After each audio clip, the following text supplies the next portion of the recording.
எரேமியா 9ஆம் அதிகாரம்.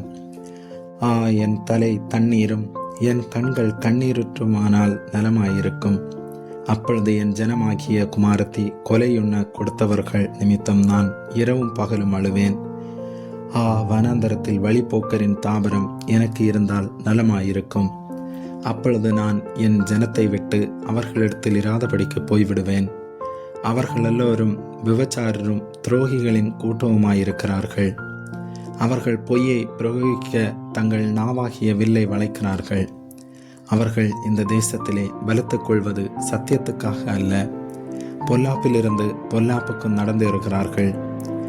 என்னையோ அறியாதிருக்கிறார்கள் என்று கர்த்தர் சொல்லுகிறார்.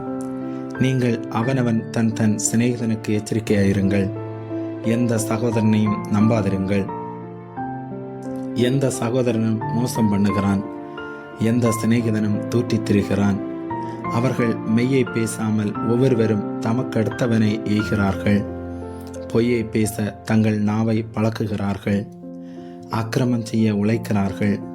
கபடத்தின் நடுவிலே குடியிருக்கிறாய். கபடத்தின் நிமித்தம் அவர்கள் என்னை அறிய மாட்டோம் என்கிறார்கள் என்று கர்த்தர் சொல்லுகிறார். ஆகையால் இதோ நான் அவர்களை உருக்கி அவர்களை புடமிடுவேன் என்று சேனைகளின் கர்த்தர் சொல்லுகிறார். என் ஜனமாகிய குமார்த்தியை வேறெந்த பிரகாரமாக நடத்துவேன். அவர்கள் நாவு கூர்மையாக்கப்பட்ட அம்பு, அது கபடம் பேசுகிறது. அவனவன் தன் தன் அயலானோடே தன் தன் வாயினாலே சமாதானமாய் பேசுகிறான். ஆனாலும் தன் உள்ளத்திலே அவனுக்கு பதிவிடை வைக்கிறான். இவைகளின் நிமித்தம் அவர்களை விசாரியாதிருப்பேனோ?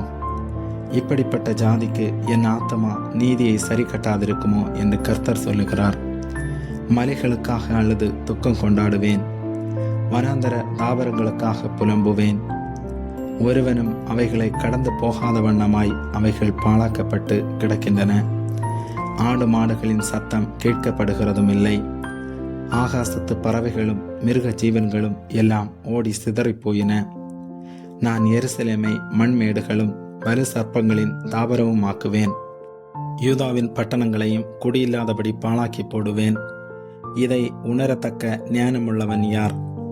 தேசம் அழிந்து ஒருவனும் கடந்து போகாதபடி அது பாழாக்கப்படுகிற முகந்தாரம் என்னவென்று கர்த்தருடைய வாய் தன்னுடனே சொல்லுகிறதை கேட்டு அறிவிக்கத்தக்கவன் யார்? நான் அவரவருக்கு விதித்த என் நியாய பிரமாணத்தை அவர்கள் விட்டு என் சொல்லை கேளாமலும் அதன்படி நடவாமலும் தங்களுடைய இருதயத்தின் கடினத்தையும் தங்கள் பிதாக்கள் தங்களுக்கு கற்றுக் கொடுத்தபடி பாகல்களையும் பின்தொடர்ந்தார்களே என்று கர்த்தர் சொல்லுகிறார். ஆதலால் இதோ நான் இந்த ஜனத்துக்கு புசிக்க எட்டியையும் குடிக்க பிச்சு கலந்த தண்ணீரையும் கொடுத்து அவர்களும் அவர்கள் பிதாக்களும் அறியாத புறஜாதிகளுக்குள்ளே அவர்களை சிதறடித்து பட்டயம் அவர்களை நிர்மூலமாக்கும் மட்டும் அதை அவர்களுக்கு பின்னாக அனுப்புவேன் என்று இஸ்ரவேலின் தேவனாகிய சேனைகளின் கர்த்தர் சொல்லுகிறார். நீங்கள் யோசனை பண்ணி புலம்பற்காரிகளை வரவழைத்து அதிலே பழகின ஸ்திரீகளை கூப்பிடுங்கள் என்று சேனைகளின் கர்த்தர் சொல்லுகிறார். அவர்கள் சீக்கிரமாய் வந்து நம்முடைய கண்கள் கண்ணீராய் சொரியத்தக்கதாகவும் நம்முடைய இமைகள் தண்ணீராய் ஓடத்தக்கதாகவும் ஒப்பாரி சொல்லக்கடவர்கள். எத்தனையாய் பாழாக்கப்பட்டோம், மிகவும் கலங்கி இருக்கிறோம். நாங்கள் தேசத்தை விட்டு போகிறோம். எங்கள் வாசஸ்தலங்களை அவர்கள் கவிழ்த்து போட்டார்கள் என்று சியோனிலிருந்து உண்டாகிற புலம்பலின் சத்தம் கேட்கப்படும். ஆதலால் ஸ்திரீகளே, கர்த்தருடைய வார்த்தையை கேளுங்கள். உங்கள் செவி அவருடைய வாயின் வசனத்தை ஏற்றுக்கொள்ளட்டும். நீங்கள் உங்கள் குமார்த்திகளுக்கு ஒப்பாரியையும் அவள் தன் தோழிக்கு புலம்பலையும் கற்றுக் கொடுங்கள்.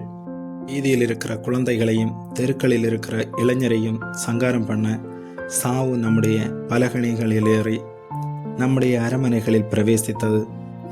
மனுஷரின் சவங்கள் வயல்வெளியின் மேல் எருவை போலவும் அறுக்கிறவனுக்கு பின்னாலே ஒருவனும் மாறிக்கொள்ளாதிருக்கிற அரியை போலவும் கிடக்கும் என்று கர்த்தர் உரைத்தார் என்று சொல். ஞானி தன் ஞானத்தை குறித்து மேன்மை பாராட்ட வேண்டாம்.